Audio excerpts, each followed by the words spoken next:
إن الحمد لله نحمده ونستعينه ونستغفره ونعوذ بالله من شرور أنفسنا ومن سيئات أعمالنا من يهده الله فلا مضل له ومن يضلله فلا هادي له وأشهد أن لا إله إلا الله وحده لا شريك له وأشهد أن محمدا عبده ورسوله أما بعد السلام علیکم ورحمۃ اللہ وبرکاتہ۔ ناظرین کرام، پروگرام یوم آخرت میں آپ سب کا استقبال ہے۔ آپ کو یاد ہوگا کہ پچھلی مجلس میں جو ہم گفتگو کر رہے تھے وہ قیامت کی ہولناکیوں کے تعلق سے تھی۔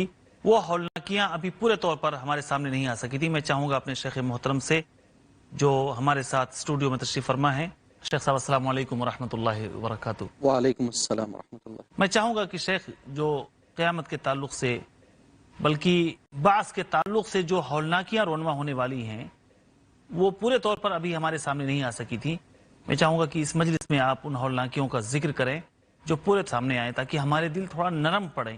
ہمارے دل میں جو سختی آ گئی ہے، جو ہمارے دل پتھروں کی طرح سخت ہو گئے ہیں، بات سننے کے بعد، ذکر و موعظہ سننے کے بعد، اللہ کے رسول صلی اللہ علیہ وسلم کی سیرت پڑھنے کے بعد ہمارے دل نرم نہیں پڑتے ہیں۔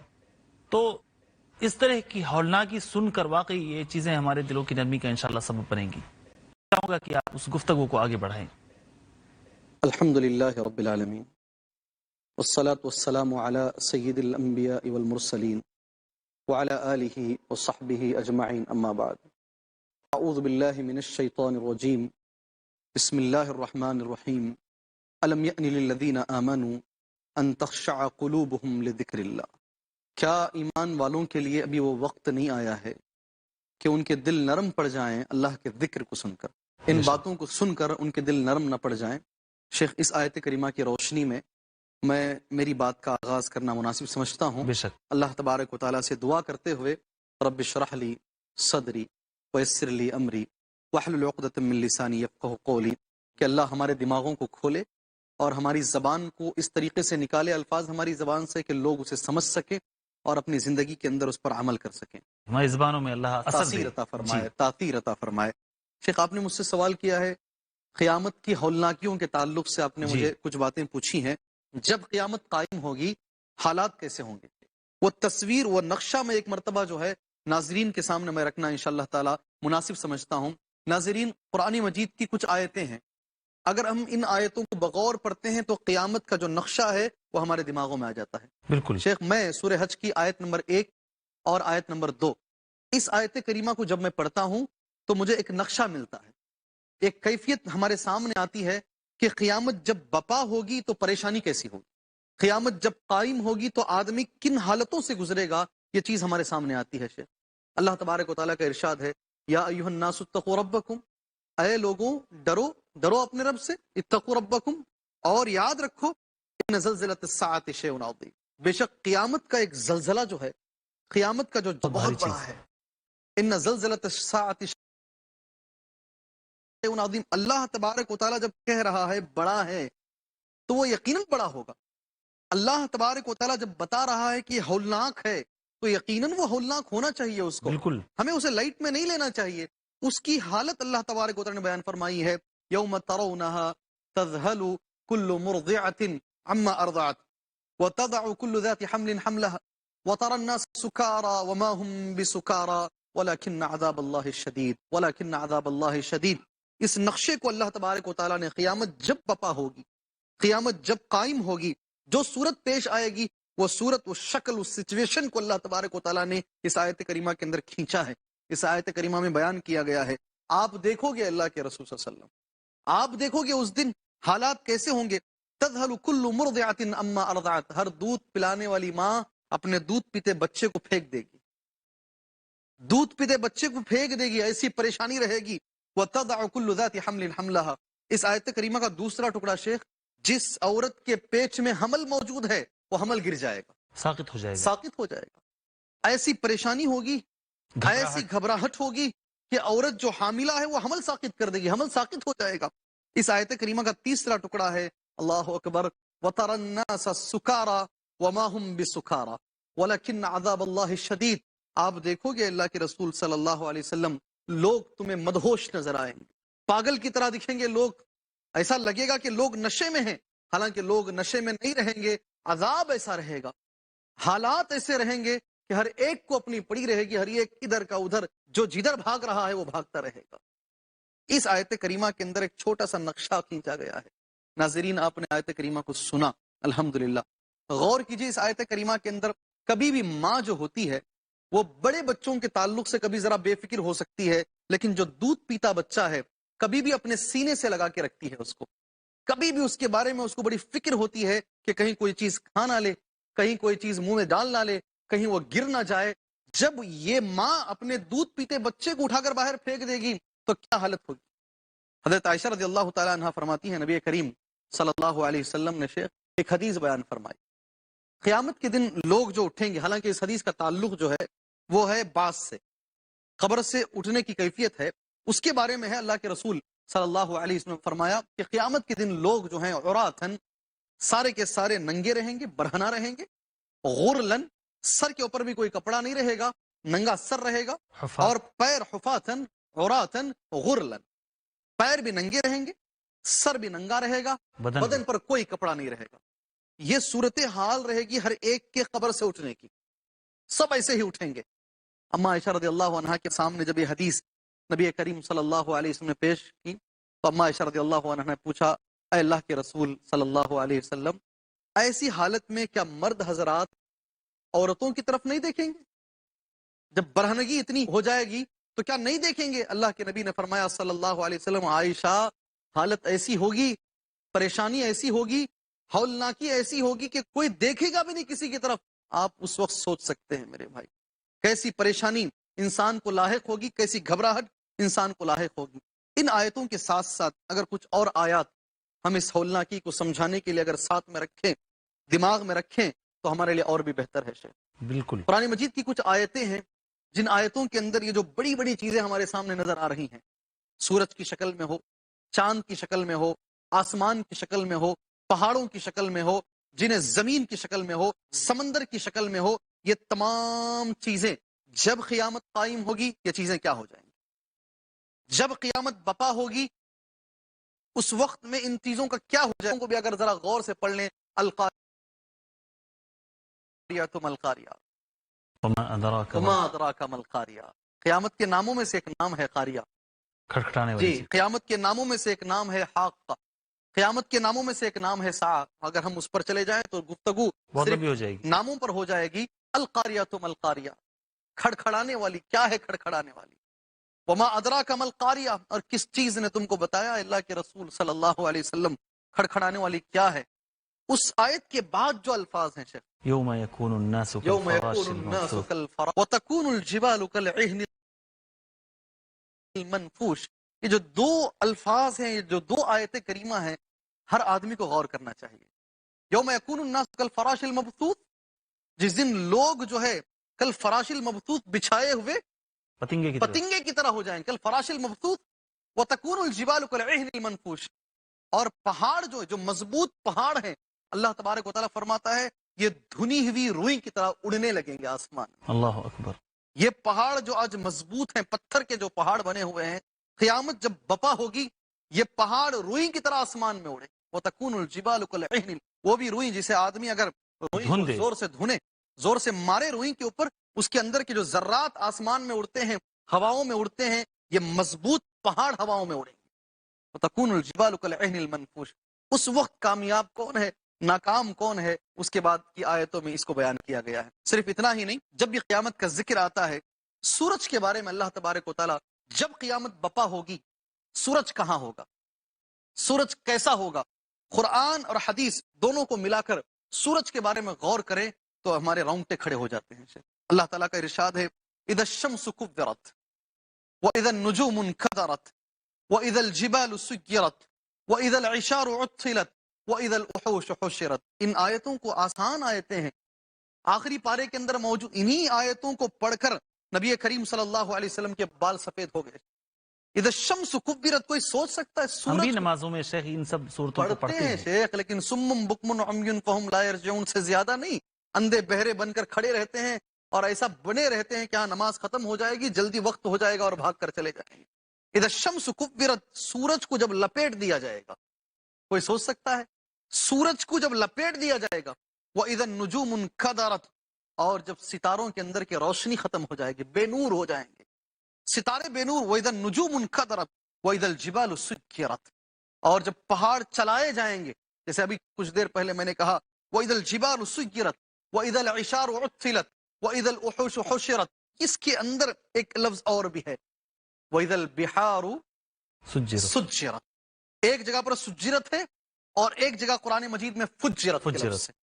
جب سمندر کے اندر آگ لگ جائے گی، بھڑکا دی جائے گی، سمندر بھڑک جائیں گے، جب قیامت بپا ہوگی سمندر میں آگ لگ جائے گی، سمندر بھڑک جائیں گے۔ اور میں سورج کے تعلق سے ایک حدیث میں ناظرین کو بولنا چاہوں گا شیخ وہ حدیث انشاءاللہ العزیز ہم بریک کے بعد لیں گے۔ ناظرین کرام وقت ہو گیا ہے ایک چھوٹے سے وقفے کا، انشاءاللہ العزیز وقفے کے بعد دوبارہ ہم آپ کی خدمت میں حاضر ہوں گے۔ ہماری گفتگو قیامت کی ہولناکیوں کے تعلق سے چل رہی ہے، آپ کہیں جائیے گا نہیں، انشاءاللہ العزیز اپنی بات ہم بریک کے بعد لا کے آپ کے سامنے رکھیں گے۔ السلام علیکم ورحمۃ اللہ وبرکاتہ۔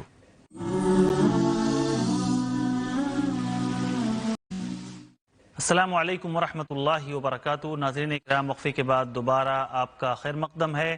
وقفے پہ جانے سے پہلے ہم قرآنی آیات کی روشنی میں قیامت کی ہولناکیوں کو دیکھ رہے تھے اور سن رہے تھے کہ جس وقت قیامت قائم ہوگی، جس وقت اس زندگی کی انتہا ہوگی، یہ دنیا جب ختم ہوگی، اس وقت کس قسم کی تبدیلیاں نظر آئیں گی۔ قرآنی آیات کی روشنی میں ہم اسے سن رہے تھے۔ میں چاہوں گا شیخ محترم سے کہ شیخ آپ اپنی بات کو آگے بڑھائیں، آپ ایک حدیث پیش کرنے والے تھے اس تعلق سے۔ جزاک اللہ خیر۔ جب قیامت بپا ہوگی تو چیزوں کی حالت کیا ہوگی؟ یہ بڑی بڑی چیزیں جو ہم دیکھ رہے ہیں آج، ان چیزوں کے تعلق سے قرآن اور حدیث میں کچھ باتیں بتائی گئی ہیں۔ جی میں یہ چیزیں اس لیے بول رہا ہوں تاکہ آدمی کے اندر خوف آئے، جی آدمی کے اندر ڈر آئے کہ یہ تمام چیزیں ایسی ہو جائیں گی، یہ تمام چیزوں کا انجام یہ ہونے والا ہے، یہ ساری دنیا کا جو نظام ہے ایک دن یہ بگڑ جائے گا، یہ ختم ہو جائے گا، اور اس کے تعلق سے قرآن مجید کے اندر واضح الفاظ میں کہا گیا ہے۔ بات ہم حدیث سے شروع کرتے ہیں، اس کے بعد کچھ اور بھی باتیں ہیں جو قیامت کی ہولناکیوں کے تعلق سے قرآن مجید میں بیان کیے گئے ہیں۔ جی اللہ کے رسول صلی اللہ علیہ وسلم نے فرمایا جب قیامت قائم ہوگی تو سورج ایک میل کے فاصلے پر ہوگا۔ جی ایک میل، میں آپ کو یہاں ذرا واضح کر کے بتانا چاہوں گا، عربی زبان میں میل کا جو لفظ ہے دو معنوں میں بولا جاتا ہے۔ پہلا جو معنی ہے کلومیٹر کی جو میل ہوتی ہے، جو 1.5 کلومیٹر کو ایک میل سے ہم یاد کرتے ہیں، پہلا معنی تو یہ ہے۔ دوسرا جو معنی ہے عربی زبان کے اندر میل کہتے ہیں وہ سلائی جو ہوتی ہے، وہ کاڑی سلائی جو ہوتی جس کو سلائی، جس کے ذریعے سے آدمی سرما نکال کر اپنی آنکھوں کو مزین کرتا ہے، اپنی آنکھوں کو جو ہے سرما لگاتا ہے، اس کاڑی کو بھی میل کہتے ہیں۔ اللہ کے رسول صلی اللہ علیہ وسلم نے فرمایا قیامت کے دن سورج یا تو 1 میل کی فاصلے پر ہوگا یا پھر 1 میل وہ سرمدانی کے برابر ہو جائے۔ دونوں معنی آپ یاد رکھیں تاکہ سمجھنے میں آسانی ہوگی۔ سرمدانی کے برابر آ جائے گا یا 1 کلومیٹر کے برابر۔ ناظرین جب سورج آ جائے گا کیا انسان کی حالت ہوگی، کیا انسان کی پریشانی ہوگی، اس کو بیان کیا گیا ہے۔ شیخ جو پریشانی ہے، حدیث میں اللہ کے رسول فرماتے ہیں صلی اللہ علیہ وسلم، آدمی اپنے اپنے گناہوں کے مطابق ڈوبا رہے گا، خود اپنے پسینے میں آدمی ڈوبا رہے گا، جی خود اپنے پسینے میں آدمی پریشان رہے گا، بھاگتا رہے گا، پانی کے لیے ترس رہا ہوگا، روشنی کے لیے ترس رہا ہوگا، سائے کے لیے ترس رہا ہوگا۔ پانی بھی، روشنی بھی اور سایہ بھی، ترس رہا ہوگا کہ کوئی 1 گھونٹ پانی دے دے۔ گلا ایسا لگے گا کٹ رہا ہے، کوئی گلے کو کاٹ رہا ہے، 1 گھونٹ پانی کے لیے ترسے گا۔ سایہ کہیں نہیں رہے گا، میں اس پر آتا ہوں کچھ دیر کے بعد۔ سائے کے لیے بھاگے گا، پانی کے لیے بھاگے گا اور نور کے لیے بھاگے گا، روشنی تھوڑی سی مل جائے۔ میں یہاں بتاؤں گا اس وقت آدمی کی جو حالت ہوگی، اللہ تبارک و تعالیٰ وہ ہولناکی سے ہمیں محفوظ رکھے۔ آمین آمین یا رب العالمین۔ اللہ پاک ہمیں وہ پریشانی سے محفوظ رکھے۔ اللہ یہ جو ہمارے پروگرام ہیں، یہ جو دینی کام ہے، اس کو ذریعہ بنائے اللہ تعالیٰ اس پریشانی سے بچنے کا۔ آمین یا رب العالمین۔ اللہ تبارک و تعالیٰ اس ہولناکی سے بچنے کا یہ علمی کام کو اللہ تعالیٰ ذریعہ بنائے۔ جو بھی آدمی اس پروگرام کو دیکھ کر ہمیں دعا دے یا ایک بھی آدمی اس پر عمل کر لے، یہ ذریعہ بن جائے اس ہولناکی سے بچنے کا۔ شے اللہ کے نبی نے فرمایا صلی اللہ علیہ وسلم کے مطابق ڈوبا رہے گا، کوئی ٹخنے تک ڈوبا رہے گا پسینے میں، کوئی گھٹنوں تک ڈوبا رہے گا پسینے میں، کوئی کمر تک ڈوبا رہے گا، کوئی سینے تک ڈوبا رہے گا۔ ایسے بھی لوگ ہوں گے شیخ جو پسینے کے اندر پوری طریقے سے ڈوب جائیں گے، گناہ جیسے رہیں گے اتنا پسینہ آئے گا، سورج اس قدر قریب ہوگا۔ زمین کے بارے میں نبی کریم صلی اللہ علیہ وسلم نے فرمایا ایک روٹی کے لیے جو آٹا بیلتے ہیں آٹا جو بیلا جاتا ہے اس طریقے سے ساری زمین ہو جائے گی، چٹیل میدان کی طرح ساری زمین ہو جائے گی.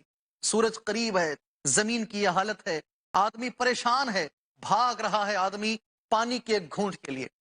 میں اس موقع پر ناظرین سے گزارش کرنا چاہوں گا، پانی کس کے ہاتھ میں ہوگا؟ پانی کون پلائیں گے؟ تب جا کر یہ گلا جو کٹنے والا ہے وہ رکے گا، تب جا کر پیاس جو لگی ہوئی ہے وہ بجھ جائے گی. پیالہ ہوگا اللہ کے رسول کے ہاتھ میں صلی اللہ علیہ وسلم. حوض ہوگا، بعض احادیث میں کوثر کے نام سے یاد کیا گیا ہے، حوض کوثر رہے گا. اللہ کے رسول صلی اللہ علیہ وسلم نے فرمایا انا فرتکم یوم القیامہ. ناظرین، میں قیامت کے دن فرت ہوں، تم سے پہلے جا کر اللہ اکبر تمہارا انتظار کرتا رہوں گا. ہاتھ میں پیالہ لے کر بیٹھوں گا، اور پیالے کے بارے میں بتایا گیا ہے چاند تاروں کی طرح چمک رہے ہوں گے پیالے وہ، اور دودھ کی طرح پانی سفید رہے گا. ایک مرتبہ قیامت کے دن وہ ایک گھونٹ پانی ہمارے حلق سے اتر جائے، اللہ اکبر شیخ، تب جا کر پیاس بجھے گی. میں یہاں ایک چیز ناظرین کے حوالے کرنا مناسب سمجھتا ہوں، وہ چیز یہ ہے کہ اللہ کے رسول صلی اللہ علیہ وسلم پانی تو پلائیں گے کہ پریشانی کے وقت میں اللہ کے نبی صلی اللہ علیہ وسلم کے ہاتھ میں پیالہ تو ہوگا، مگر کچھ لوگ ایسے رہیں گے، کچھ احباب ایسے رہیں گے، کچھ دوست ایسے رہیں گے جن کو یہ پانی میسر نہیں ہوگا. ان کو مار کر وہاں سے ہٹایا جائے گا، دھتکار کے وہاں سے ہٹایا جائے گا، کہا جائے گا کہ آج نبی کے ہاتھ سے تمہیں پانی میسر نہیں ہوگا. بڑے بد نصیب لوگ ہیں، ہمارے نبی کے ہاتھ میں پیالہ ہو اور حوض کوثر کا پانی نہ ملے. میں تو کہوں گا ساری دنیا ایک طرف، ساری دنیا کی نعمتیں ایک طرف، ساری خوشحالی ایک طرف، اور نبی کے ہاتھ کا وہ پیالہ ایک طرف. میں پوچھنا چاہوں گا آپ ناظرین اکرام سے، آپ چاہتے ہیں کہ اللہ کے رسول صلی اللہ علیہ وسلم ہمیں پانی پلائیں؟ آپ چاہتے ہیں کہ نبی کریم صلی اللہ علیہ وسلم کے ہاتھ دست مبارک سے ہم وہ پانی پئیں؟ اگر آپ چاہتے ہیں تو آپ کو کچھ کام کرنے پڑیں گے. بے شک. اگر آپ چاہتے ہیں کہ آپ کو قیامت کے دن کی پیاس بجھ جائے، آپ کی پیاس ختم ہو جائے، آپ کو کچھ کام کرنے پڑیں گے. صحیح بخاری کی حدیث ہے شیخ، اللہ کے رسول صلی اللہ علیہ وسلم نے فرمایا، صحیح بخاری میں یہ حدیث پیش کی گئی ہے، لوگ آ کر کھڑے ہوں گے لائن میں، اللہ کے رسول صلی اللہ علیہ وسلم پانی پلا رہے ہوں گے، لوگ لائن میں کھڑیں گے، ہاں پانی مجھے بھی پینا ہے، میں بھی محمد صلی اللہ علیہ وسلم کا امتی ہوں. فرشتے آئیں گے اور لائن سے مار کے ہٹائیں گے، ہٹو ادھر سے، سحقن سحقن، ہٹو، بازو ہٹو، یہ پانی تمہیں نہیں ملے گا. تم لوگ کہاں کے کھڑے ہو گئے؟ جی کدھر کھڑے ہو گئے ہو؟ باقاعدہ اللہ کے رسول صلی اللہ علیہ وسلم فرشتوں کو بلا کر کہیں گے یہ میری امت کے لوگ ہیں، ان کو آنے دو بھائی، ان کو پانی پینے دو. تو اللہ کے رسول صلی اللہ علیہ وسلم سے فرشتے کہیں گے اے اللہ کے نبی، آپ کو معلوم نہیں تھا آپ کے انتقال کے بعد ان لوگوں نے آپ کے دین کو بدل ڈالا. سحقن سحقن لمن غیر بعدی، بربادی ہو، دوری ہو اس آدمی کے لیے جس نے میرے مرنے کے بعد دین کو جنہوں نے بدل دیا، دین میں جنہوں نے ایکسٹرا چیزوں کو داخل کر دیا. یعنی ایک لفظ میں اگر میں کہوں وہ لفظ یہ ہے جنہوں نے دین کے اندر بدعات کو شامل کر لیا، دین کے اندر جنہوں نے. میرا سوال ہے ناظرین اکرام اب سبھی سے، آپ کو یہ بدعات اگر پسند ہے تو نبی کے ہاتھ سے پیالہ میسر نہیں ہے. لوگ بولتے ہیں آج کل کے جو ملا حضرات ہیں وہ کہتے ہیں یہ بھی بدعت، یہ بھی بدعت، یہ بھی بدعت، فلاں بھی بدعت، فلاں بھی بدعت. جی ہاں، یہ دل میں جو کچھ آتا ہے کہتے ہیں یہ بدعت، یہ بدعت، یہ بدعت ہے. میں بدعت کے بارے میں شیخ اپنے موضوع کے اندر اس کو پیش کرنا مناسب سمجھتا ہوں، کیونکہ اس کا تعلق جو ہے یوم آخرت سے ہے، اس کا تعلق اللہ کے رسول صلی اللہ علیہ وسلم کے ہاتھ سے پینے والے پیالے سے ہے. میں یہاں پر ایک بات بتانا چاہوں گا بدعت کے موضوع پر. جو آدمی یہ چاہتا ہے کہ اللہ کے رسول صلی اللہ علیہ وسلم اسے پانی پلائیں، وہ کبھی بدعت کے قریب نہ جائیں، کبھی بدعت کے قریب نہ جائیں. بات شاید تشنا رہ جائے گی، آدمی کے دماغ میں یہ چیز آ سکتی ہے کہ آخر بدعت ہے کیا؟ جی آخر بدعت بولتے کسے ہیں؟ مجھے تو پینا ہی ہے پیالہ، اللہ کے رسول صلی اللہ علیہ وسلم کے ہاتھ کا پیالہ پینا ہی ہے مجھے. وہ بدعت کون سی چیز ہے جس کو اگر میں معلوم کر لوں، چھوڑ دوں اس کو، تو مجھے نبی کریم صلی اللہ علیہ وسلم کے ہاتھ سے پانی مل جائے گا؟ ہر مسلمان کی تڑپ ہوگی شیخ، بے شک. ہر مسلمان یہ چاہے گا. میں مختصراً آپ کو اشارہ دے دیتا ہوں بدعت کس کو کہتے ہیں. زندگی میں کبھی اس کے قریب نہ جائیے گا، زندگی میں کبھی بھی بدعت کو نہ اپنائیے گا. اور ایک بات جو اللہ کے رسول صلی اللہ علیہ وسلم ہر خطبے میں پڑھا کرتے تھے، الحمدللہ جس کو خطبۃ الحاجہ کہتے ہیں، وہ اللہ کے نبی صلی اللہ علیہ وسلم کی وہ بات میں آپ کے سامنے رکھنا زیادہ مناسب سمجھتا ہوں. اللہ کے نبی صلی اللہ علیہ میں وسلم. چاہوں گا کہ شیخ وہ بات پیش کرنے سے پہلے آپ بدعت کی تعریف کر دیجئے. انشاءاللہ العزیز اگر موقع ملا تو ہم اگلی مجلس میں بات کریں گے. ہمارا وقت ایک دم انتہا کو پہنچ رہا ہے. جی بالکل بالکل. تعریف آپ چاہتے ہیں بدعت کی تعریف کسے کوئی کہتے جامع ہیں؟ تعریف تاکہ جامع تعریف. اس کا تصور واضح ہو جائے. بالکل. ہر وہ کام جس کی دلیل نہ قرآن سے موجود ہے نہ حدیث سے موجود ہے اور نہ صحابہ اکرام رضوان اللہ علیہم اجمعین کی زندگی میں اس کا کوئی ثبوت ملتا ہے. ہر وہ کام جس کی دلیل نہ قرآن میں موجود ہے نہ حدیث میں موجود ہے اور نہ وہ کام صحابہ اکرام رضوان اللہ علیہم اجمعین کی زندگی میں ملتا ہے، اس کام کو، یہی اصل نقطہ ہے، اس کام کو دین سمجھ کر ثواب کی نیت سے اگر کیا جاتا ہے تو بدعت ہے. بے شک. لوگ کہتے ہیں اللہ کے رسول صلی اللہ علیہ وسلم نے یہ شیروانی نہیں پہنی ہے، مائک میں اللہ کے رسول صلی اللہ علیہ وسلم نہیں بولتے تھے، یہ بھی بدعت ہو گئی. کار میں بیٹھنے ہی بیٹھتے تھے. کار میں پھرنا بدعت. تو اللہ کے رسول صلی اللہ علیہ وسلم اونٹنی پر جو ہے قصوہ اونٹنی پر نبی کریم صلی اللہ علیہ وسلم حج پر گئے تھے، آج آپ فلائٹ میں جا رہے ہیں، یہ بھی بدعت ہو گئی. جو کام نبی کے زمانے میں نہیں تھا وہ کام اگر آج آپ کر رہے ہیں تو بدعت ہو گئی. شیخ آپ کی بات آپ پر ہی پڑ رہی ہے، آ کر آپ نے جو ڈیفینیشن دیا ہے، جو تعارف کیا ہے، تعریف کی ہے، وہ آپ پر ہی پڑ رہی ہے. میں ایسے سبھی لوگوں کو یہ بتانا مناسب سمجھتا ہوں شیخ، ہر وہ کام جو نبی کے زمانے میں نہیں تھا آج موجود ہے اور آئندہ اور بہت ساری چیزیں آتی جائیں گی، مگر اگر اس کو کوئی ثواب کی نیت سے دین سمجھ کر کرتا ہے تو بدعت ہے. بے شک. اگر میں یہ سوچوں کہ میں اگر مائک میں بولتا ہوں تو مجھے زیادہ ثواب ملے گا بنسبت بغیر مائک کے بولنے کے، بے شک، تو بدعت ہو گئی. بالکل بدعت ہو گئی. اگر میں یہ سمجھوں کہ میں یہ شیروانی پہن کر تقریر کروں تو زیادہ ثواب ملے گا مجھے بنسبت بغیر شیروانی کے. ہر وہ کام جو اللہ کے رسول صلی اللہ علیہ وسلم کی زندگی میں نہیں تھا، ہر وہ کام جو قرآن و حدیث سے ثابت نہیں ہے، جو صحابہ کرام رضوان اللہ علیہ مجمعین ان کی زندگی سے ثابت نہیں ہے، اگر اسے یہ مین نقطہ اسے کبھی نہ بھولیں، اللہ کی خاطر دین کا حصہ بنا کر، دین بنا کر ثواب کی نیت سے اگر کوئی زیادہ کرتا ثواب ہے، حاصل کرنے زیادہ کی نیت ثواب جی. ہے، زیادہ ہو یا کم ہو، جی. ثواب سمجھ کر کرتا ہے تو وہ کام ہو جائے گا بدعت. اور اس کی قباحت احادیث میں بہت زیادہ بیان کی گئی ہے. اگر آپ کو نبی کے ہاتھ کا پیالہ چاہیے صلی اللہ علیہ وسلم تو اللہ کے خاطر اس چیز سے دور رہی. اگلی مجلس میں انشاءاللہ العزیز اس تعلق سے باتیں آئیں گی. ناظرین کرام، ہمارا وقت ختم ہو گیا ہے، آپ سے رخصت ہوتے ہیں. اللہ رب العالمین سے دعا ہے کہ الہ العالمین ہمیں اس دن کی ہولناکیوں سے محفوظ رکھے. الہ العالمین ہم تو سے دعا کرتے ہیں کہ اس دن، جس دن حوض کوثر کے علاوہ، نبی کریم صلی اللہ علیہ وسلم کے پیالے کے علاوہ کہیں بھی راستہ نہیں ہوگا کہ انسان اپنی پیاس بجھا سکے، الہ العالمین تو ہمیں وہ موقع میسر فرما، ہمیں وہ شرف عطا فرما کہ ہم نبی اکرم صلی اللہ علیہ وسلم کے ہاتھ سے پانی پی سکیں. آمین. وآخر دعوانا ان الحمدللہ رب العالمین. والسلام علیکم ورحمۃ اللہ وبرکاتہ.